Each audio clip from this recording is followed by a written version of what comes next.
इस जगत में कहते हैं बंधन जब टूटेगा जब महात्मा मिलेंगे और रास्ता मिल जाएगा तो ये बंधन धीरे धीरे धीरे धीरे कम हो जाएंगे।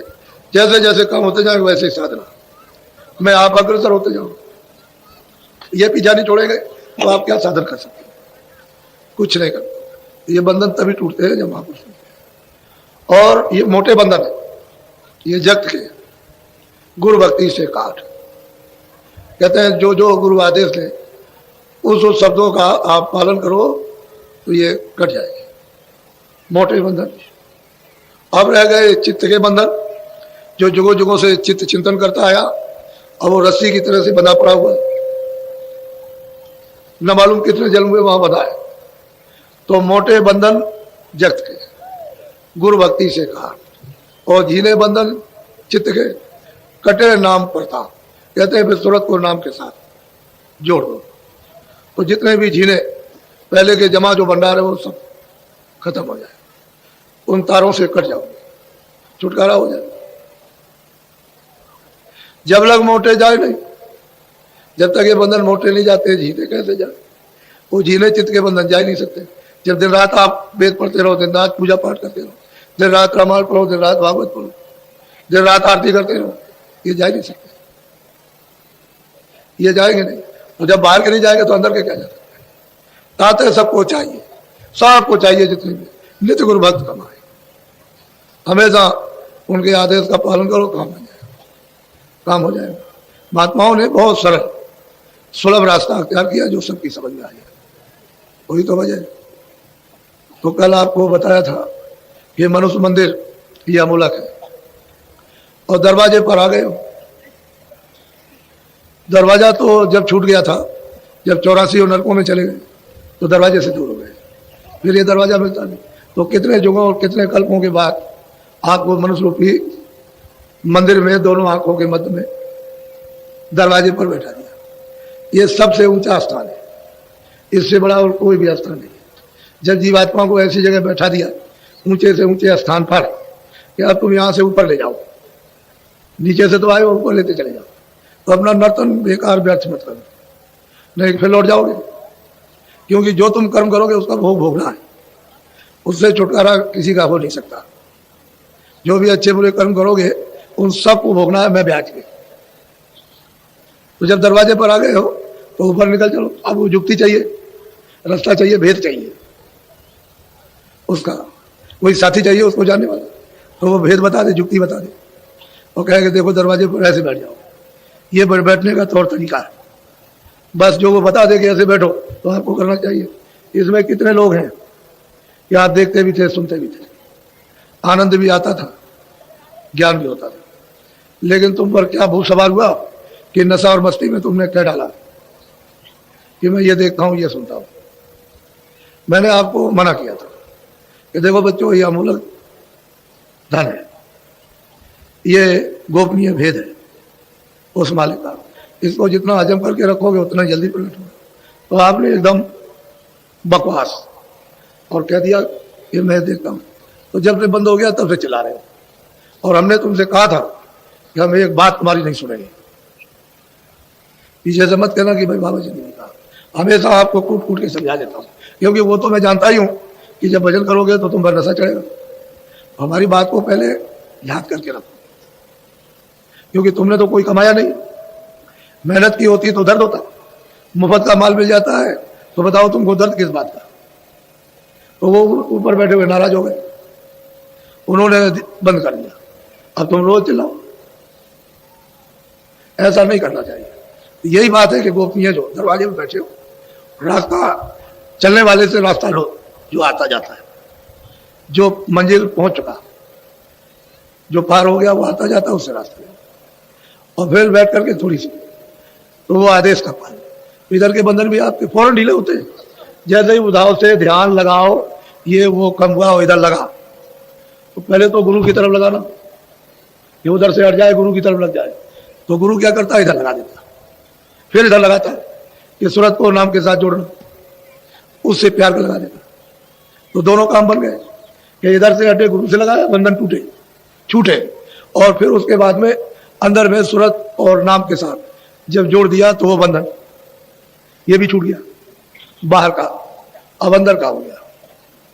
तो उनका काम अलग है और हम लोग उसको समझ नहीं पाते। जैसे किसी डॉक्टर, हम देखते हैं डॉक्टर के यहाँ जाओ ना तो पैर भी पटको और हाथ भी पटको, सिर भी पटको। ये बताओ डॉक्टर कैसे दवा देगा और औजार कैसे लगाएगा चीड़ फाड़ करने का? ये तो हाथ भी पटक रहा है, सिर भी पटकता है, पैर भी पटकता है।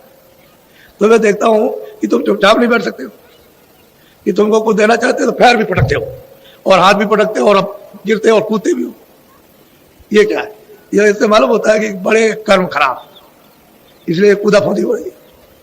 अरे भाई कुछ चीज लो तो जरा सा धीरे से, आस्तिकी से लेना चाहिए। लेकिन ये देखते हैं खुद भी परेशान और हमको भी परेशान करते हो। इतना नहीं जानते हो कितनी मेहनत करते हैं और फिर भी। तो असली बात यह है कि लेना नहीं आता, जो कहते हैं उसको सुनते रहे तो छूट जाते हो। वो महात्मा महापुरुष तो जब जब आते हैं देने के लिए आते हैं, वो कुछ नहीं रखना चाहते हो तो कहते हैं भाई निकल जाए किसी तरह से, ये यहाँ से तो अच्छा ही है। वो कब चाहते हैं कि तुम यहाँ रहो, लेकिन बस यही इसी जगह घिरे पड़े रहते बंधे हुए। ऐसा नहीं है यहाँ तुम्हारा कुछ नहीं। ये बात बिल्कुल देखने में आती है, यहाँ किसी का कुछ नहीं। अभी लड़के का समय हो जाए तुरंत चलो उठा के लेगा गंगा जी में बहा दिया। किसका लड़का, किसका लड़का, किससे मोह करते थे, इससे करते थे। तो ये पड़ा है तो हम वो कर लो, उसको फेंकने क्यों जा रहे हो? पत्नी है उसका समय हो गया चलो निकलो, पति का समय हुआ उसका, तुम्हारे सामने रोड घटना होती है रोते चिल्लाते हो कुछ नहीं। ये कौन रो रहा? ममता रो, ज्ञान नहीं रो रहा। ज्ञान में तो रोए नहीं जाता। अगर बुद्धि का भी विवेक हो जाए तो रोना होना कुछ नहीं, अज्ञान रो रहा, ममता रो रही है, इसलिए पीड़ा है आपका कुछ नहीं। अब यह है कि बताया उन्होंने कि भाई तुम देश में आए, तुम फंस गए हो कर्मों में, तो सहज धीरे धीरे सने सने निकल जाओ। वो तो ये नहीं चाहते। कोई आदमी कहे कि भगवान कंठी में मिलेगा, कोई जनेऊ मिल जाएगा, लंगोटी में मिलेगा, लाल कपड़े, इससे उससे क्या मतलब है? लाल कपड़े, गेरू कपड़े, लंगोटी, जनेऊ, इससे क्या? ये कुछ नहीं। इसमें कोई मुक्ति हो, कोई मालिक थोड़ी मिलता। वो तो मालिक तो मिलता है वो निर्मलता से। तो जो भी निर्मल हो जाए, छोटा बड़ा कोई भी हो, किसी जात का हो, निर्मल हो जाए। वो मुझे पाले। वो सुपज भी थे, लहदाद भी थे, मेरा भाई छत्राणी थी, गोस्वामी ब्राह्मण थे, तो कोई जाट था, कोई मतलब यह है कि बनिया था, कोई कुछ था। तो उससे जात पात उससे क्या मतलब? आदमी होना चाहिए जो निर्मल हो जाए, वही मुझे प्राप्त कर सकता। यहाँ तुम जात पात में बंधे पड़े हो, ये जात पात से मिलता है। जात पात से क्या?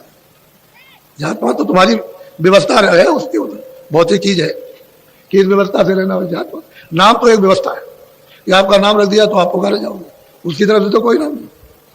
तो आप अपनी चीज को समझो, वो तो अलग है, लेकिन वो तो अलग है, उसको भी आप इसी में जोड़ देते हो, तभी तो तुम्हारे ऊपर संकट आ जाता। तो हमने कल बताया था कि देखो कैसे पहला स्थान कैसे प्राप्त किया। जब उन्होंने प्राप्त किया, पहली मंजिल पर पहुंचे तो ईश्वर का दर्शन, तीन लोक के मालिक का दर्शन। फिर दूसरी मंजिल तय की तो ब्रह्म का दर्शन हुआ, जहां की कारण वही से उत्पत्ति हुई है। अनाद वेद की उत्पत्ति शब्द स्पर्श रूप रसगंध वही से, वही कारण बीज है। तो बीज अगर मतलब यह है कि नाश कर दिया जाए तो जीव छुटकारा पा गया। जब तक बीज नाश नहीं होता तब तक किसी मंडल में भी सूरत पहुंच जाएगी तो उसको फिर वापस आना। ईश्वर के लोक में पूजा, ईश्वर का साक्षात्कार करे, वहां रहे, उसको भी वापस आना। फिर ब्रह्मलोक में पहुंचे, लोक में रहे, वहां ब्रह्म का दर्शन करे और उसके बाद में उसको भी लौट के आना। लेकिन जब शब्द स्पर्श रूप रसगंध इसके बोझ से परे हो जाएगी, शब्द रूप हो जाएगी, फिर कुछ नहीं, शब्द में प्रकाश है, शब्द रूप हो जाती है। फिर ये दूसरों को खुराक देने लगती है। पहले दूसरों से लेती, जब शब्द स्पर्श रूप है तो दूसरों से खुराक लेती है, अब ये दूसरों को भोजन देने लगी तो शब्द रूप तो फिर गुणातीत हो जाती है, फिर वो बंधन में नहीं आ सकती। तो ये भेद कोई जानता नहीं, अंदर जाकर के मालूम होता है, पता चलता है। जब उस मंडलों में जाओ तो मालूम होता है कि ये है क्या। उधर से पता चलता है ये सब छाया, सब छाया। और छाया पकड़ते पकड़ते कितने बादशाह है, कितने महाराजे, तमाम लोगों को कत्लेआम कर दिया, तमाम लोगों की हिंसा कर दी, तमाम को मार दिया, लेकिन पड़ा उनके हाथ कुछ नहीं, छोड़ के चले गए। हाँ, छाया किसी के हाथ में है। इतना धन और दौलत सतयुग का, त्रेता का, द्वापर का और मतलब ये कलयुग का, और वो सब का सब। और किसके लिए? धन दौलत के लिए कत्लेआम किया, हाथ कुछ नहीं लगा। ऐसे ही हाथ कुछ लगने वाले की छाया किसके हाथ आती? वो तो ठगनी है। अभी यहाँ बैठ गई ऐसा और उधर से इकट्ठी होने लगी इधर से। अब देखा कि आपको घमंड और अहंकार आ गया तो यहाँ से उस गरीब के पास बैठ गई, तो वहां जाने लगा, ये रोने लगा कि जा रही है, जा रही। पहले तो जब नहीं था रो रहा था, और जब आ गई तो अहंकार में जा रही, तो अब रोने लगा, वो हंसने लगा। पहले रो रहा था और फिर हंसने लगा। अब उसके बाद जब उसको भी गरुड़ गुमान और घमंड आया तो वहां से उसके पास बैठ गई। ये किसी की नहीं है, छाया किसी की नहीं होती बच्चा, और वैसे उसके लिए बिलाप कर रहे हैं। अरे भाई असली काम करो। मनुष्य मंदिर में आए, उन्होंने कहा भाई महात्मा को पढ़ो, उससे प्रेम करो, तुम्हारा बंधन ढीला हो जाएगा, वो जुक्ति बता देगा, तुम अंदर चल पड़ो, उससे मदद ले लो, घर की तरफ चलो और अपने घर में पहुंचो। यहाँ कहाँ तुम्हारा घर है, सब प्रदेश है। तो आप 2 मंजिलें आपने सुनी, एक ईश्वर की, ब्रह्म की, और अगर दर्शन नहीं किया होते तो बताते क्या? दर्शन किए तभी तो बताया। और तीसरी मंजिल है बाहर ब्रह्म की। ये 2 ईश्वर ब्रह्म की 2 मंजिल प्राप्त करनी। अब बाहर ब्रह्म की मंजिल है, उसको भी जरा सुन लीजिए, ताकि आपको पता तो चल जाए कि भाई इतनी मंजिलें मुझे पार करके जाना है। तो किसी का कोई विरोध थोड़ी है। अरे भाई उसके पास जाओगे, उसका दर्शन होगा, भाई आप उसके अनुकूल चलो तो क्यों बाधा पहुंचाए? जब आप उसके नियम के अनुकूल चलोगे, जो विधान बनाया, तो फिर वो बाधा क्यों डालेंगे? बाधा तो तब डाली जाती है जब आपने उसका उल्लंघन किया। आप उसके अनुकूल नहीं है, कोई बाधा नहीं। भाई कानून तो इसलिए बनता है कि आप कोई खराब काम मत करो, अच्छा करो। तो कानून किस बात का, कोर्ट कचहरी किस बात की? जब सब अच्छा काम करने लगे, कोर्ट कचहरी उठ जाएगी कि कोई बुरा करने वाला है ही नहीं, तो यहां बैठ के क्या करेंगे? ऐसा समय कौन बिताएगा? इसलिए उसके नियम के अनुसार चलो, तो कोई बाधा नहीं किसी तरह की। तो इन लोगों ने कोई नियम के अनुसार चले, कोई बाधा नहीं, अब चलते गए, उनका भी दर्शन, उनका भी दर्शन।